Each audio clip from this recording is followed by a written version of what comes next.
주시는 하나님의 말씀은 마태복음 12장 33절로 37절까지의 말씀입니다.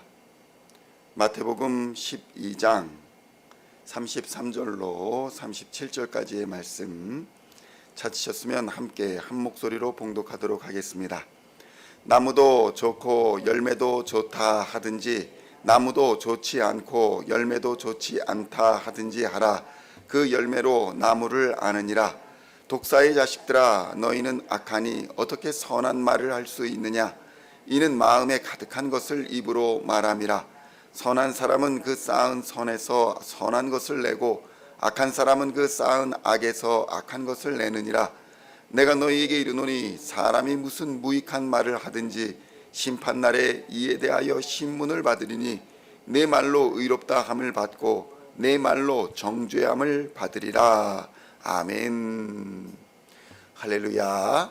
오늘은 마태복음 12장 33절로 37절까지의 말씀을 본문으로 좋은 열매를 맺어야 합니다 라는 제목으로 은혜의 말씀을 함께 나누고자 합니다. 성도 여러분, 여러분은 미국에 이민 오셨을 때 어떤 것을 제일 큰 차이로 느끼셨습니까? 어떤 사람은 기후가 좋다, 어떤 사람은 공기가 좋다, 어떤 사람은 살기가 편하다, 이런저런 일들을 비교할 점들이 많았을 것입니다. 저는 미국에 오니까 정말 과일이 많았습니다. 마트에 가니까 한국에서 보지 못한 여러 과일들이 넘쳐났습니다. 그리고 그 과일들의 맛이 한국에서와 비교하면 정말 차원이 다를 정도로 달고 맛있는 것을 느꼈습니다. 그런데 어떤 과일들은 한국의 것과 생긴 것은 비슷한데 맛이 정말 없는 것들이 있었습니다. 배가 그렇고 또 딸기가 그랬습니다. 대표적인 것이 딸기인데 딸기는 품종의 차이가 큰 것인지 뭔지 알 수 없는데 한국의 딸기와 비교할 수 없을 정도로 맛이 없었습니다. 크고 이렇게 튼실해 보이는데 질기고 그다지 달지 않고 신 것이 이것이 딸기가 맞는가 할 정도였습니다. 물론 품종에 따라서 미국의 딸기도 맛이 있는 것, 달고 맛있는 것이 있지만 대부분에서의 마트에서의 딸기는 그리 달지 않은 경우가 흔했던 것 같습니다. 사과를 예로 들면 온갖 품종의 사과가 잔뜩 있는 것 같습니다. 생긴 것들은 다 비슷비슷한데 속이 빨간 사과도 있고 노란 사과도 있습니다. 단단한 사과도 있고 물렁한 사과도 있습니다.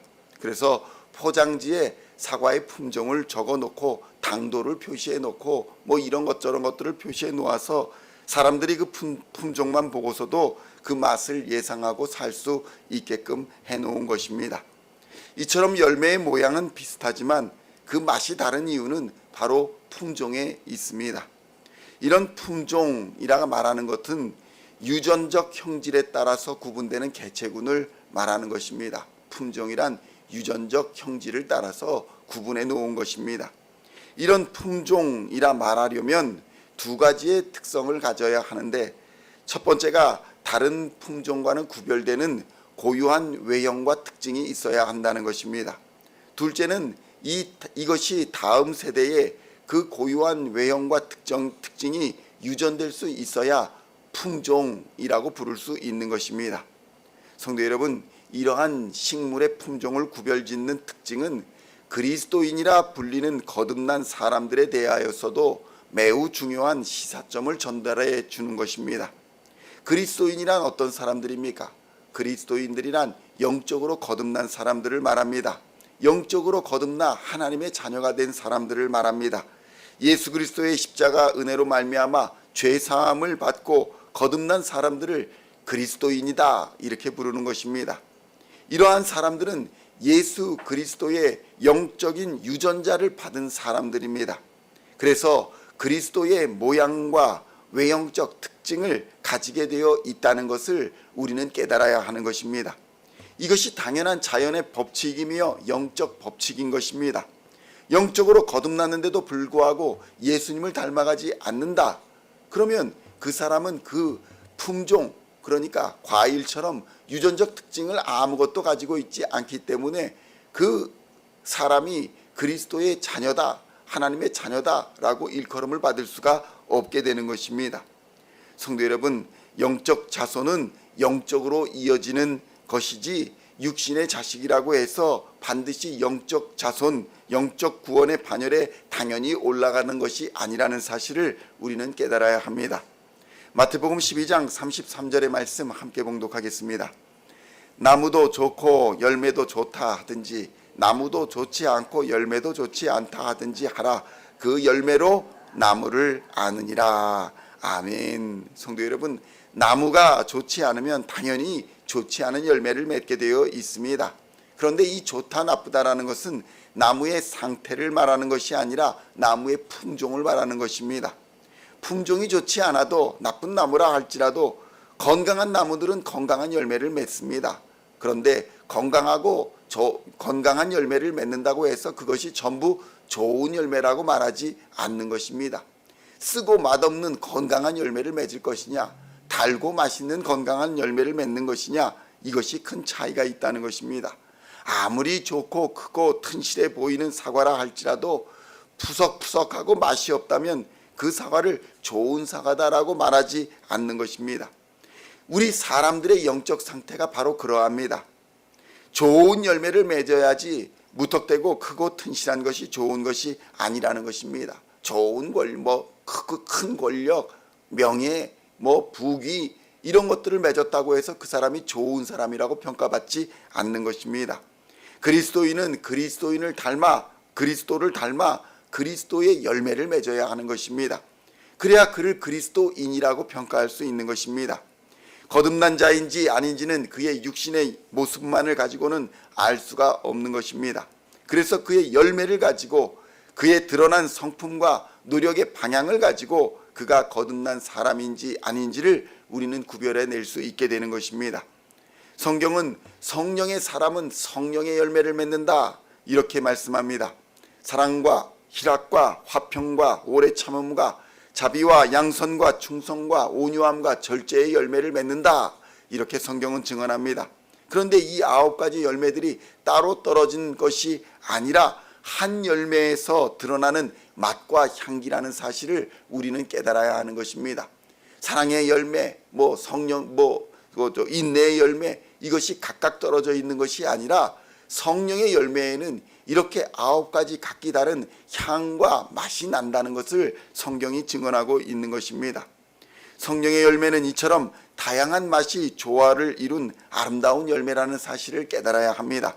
따로 사랑만 띄워놓고 희락만 띄워놓고 인내만 띄워놓고 그런 향기와 맛 하나만을 가지고 성령의 열매라고 말하지 않는다는 것입니다.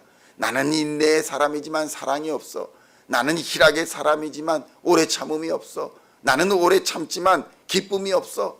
이런 말들은 그가 성령의 열매를 맺었다고 말할 수 없는 증거가 되는 것입니다. 성도 여러분, 성령의 열매를 맺으시기를 우리 주님의 이름으로 축원드립니다. 다양한 맛이 조화를 이룬 9가지 향이 조화를 이룬 아름다운 열매를 맺으시기를 우리 주님의 이름으로 축원드립니다. 9가지 맛과 향기가 조화를 이룬 것이 바로 성령의 열매이며 이는 성령의 충만으로 인해 자연스럽게 맺어지는 것입니다. 하나님의 선물과 같은 것입니다.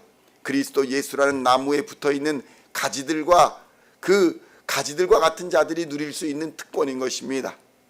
마태복음 12장 34절로 37절의 말씀을 함께 봉독하겠습니다. 독사의 자식들아, 너희는 악하니 어떻게 선한 말을 할 수 있느냐? 이는 마음에 가득한 것을 입으로 말함이라. 선한 사람은 그 쌓은 선에서 선한 것을 내고 악한 사람은 그 쌓은 악에서 악한 것을 내느니라. 내가 너희에게 이르노니 사람이 무슨 무익한 말을 하든지 심판날에 이에 대하여 신문을 받으리니 내 말로 의롭다함을 받고 내 말로 정죄함을 받으리라. 아멘. 성도 여러분, 오늘 본문의 말씀을 보면 바리새인들과 그 종류의 사람들이 예수님이 일으키시는 기적을 보면서 이렇게 말합니다. 야, 이 사람은 귀신의 왕 바알세불을 힘입어서 이런 일들을 벌이고 있구나. 이 이야기를 들으면서 예수님이 오늘 이 말씀을 하시는 것입니다. 독사의 자식들아, 너희들이 마음에 가득한 것을 가지고 마음에 품은 것을 가지고 말을 한다. 그러니까 삐딱한 마음을 가지면 삐딱한 말이 나오는 것이고 악한 마음을 품으면 악한 것이 밖으로 나오게 되어 있다는 것입니다. 죄악에 속한 자들에게 선한 것을 기대할 수 없는 것이 자연의 이치입니다. 그런데도 악한 자들에게 기대하는 것이 인간의 탐욕입니다. 거듭나지 아니한 자에게는 하나님이 선하시는 선함과 구원에 이르는 공로를 발견할 수가 없는 것입니다. 예수 그리스도의 선함과 예수 그리스도의 거룩함에 이를 수 있는 인간은 이 세상에서 도무지 찾을 수 없는 것입니다. 성도 여러분, 우리도 마찬가지입니다. 우리도 하나님 앞에 우리가 쌓은 모든 죄악으로 인해 심판을 받게 될 것입니다. 그러나 그 자리에 그리스도 예수께서 우리의 변호자가 되셔서 그의 피로 죄 없다 인쳐주시는 역사가 일어납니다. 그러므로 우리는 마지막 심판날에 그 죄악에서 건짐을 받게 될 것입니다. 그러므로 우리는 오늘 영적으로 거듭난 자로서 바르고 거룩하게 살아야 합니다. 성령으로 충만하여 성령의 열매를 맺으며 살아야 합니다. 그것이 바로 하나님이 원하시고 하나님이 기뻐하시는 삶입니다.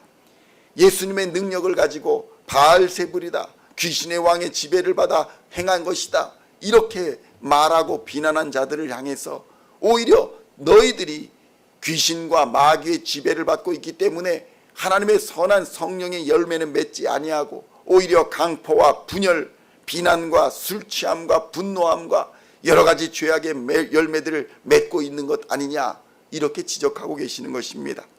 이러한 상황을 바울은 로마서에서 말합니다. 오라, 나는 곤고한 자로다. 내 안에 선한 것이 하나도 없어서 원하는 바 선은 행하지 아니하고 원치 않는 바 악을 행한다고 절규했던 것입니다.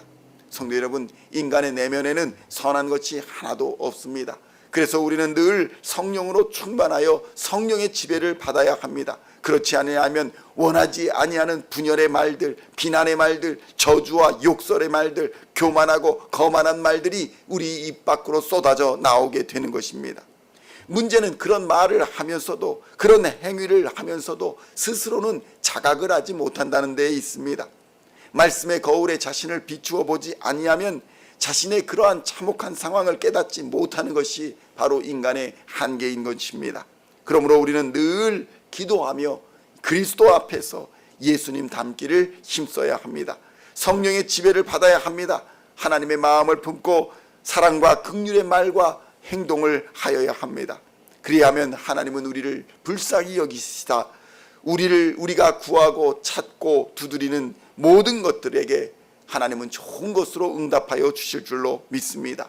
우리의 삶에 좋은 것으로 열매를 맺도록 역사하여 주실 것입니다. 모든 것이 합력하여 선을 이루도록 인도하여 주시는 줄로 믿습니다. 오늘도 이러한 믿음으로 오직 성령의 충만함을 받아 예수 그리스도의 십자가를 단단히 붙잡고 예수를 닮아 예수의 장성한 분량까지 닮아가는 우리 시온의 성도님들 다 되시기를 우리 주 예수님의 이름으로 간절히 축원드립니다. 기도하시겠습니다. 하나님 아버지, 감사합니다. 우리는 어떤 열매를 맺으며 살아가고 있습니까? 하나님, 우리 안에 원치 않는 악이 있습니다. 하나님, 이 모든 악한 것들을 우리 주 예수 그리스도의 보혈의 피로 깨끗이 씻어 거룩하게 하시고 하나님을 닮아가는 삶을 살아갈 수 있도록 주님 역사하여 주시옵소서. 하나님의 마음을 품고 살게 하여 주시옵소서. 오직 성령으로 충만케 하여 주시고 복음으로 전신갑주를 입혀주시사 이 어두운 세상의 빛과 소금으로 살아가게 하여 주시며 하나님을 영화롭게 하는 삶을 살아갈 수 있도록 주님 역사하여 주시옵소서. 우리의 간절한 부르짖음에, 우리의 간절한 기도에 하나님 응답하여 주시옵소서. 주의 의로운 손으로 펼쳐주시사 우리의 모든 기도에 응답하여 주시며 때를 따라 역사하여 주시옵소서. 합력하여 선을 이루시는 하나님 발견케 하여 주시옵소서. 오늘도 성령의 지배를 받아 하나님의 마음을 품고 사랑의 말과 긍휼의 말과 행동을 하는 우리가 될 수 있도록 주님 역사하여 주시옵소서. 우리가 구하고 찾고 두드리는 모든 것 하나님 역사하여 주시사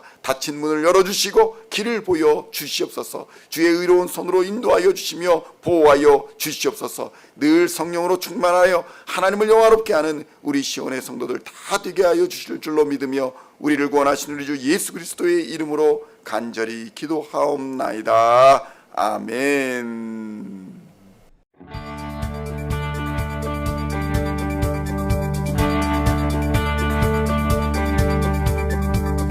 Singing songs of thy praise, we are coming to you.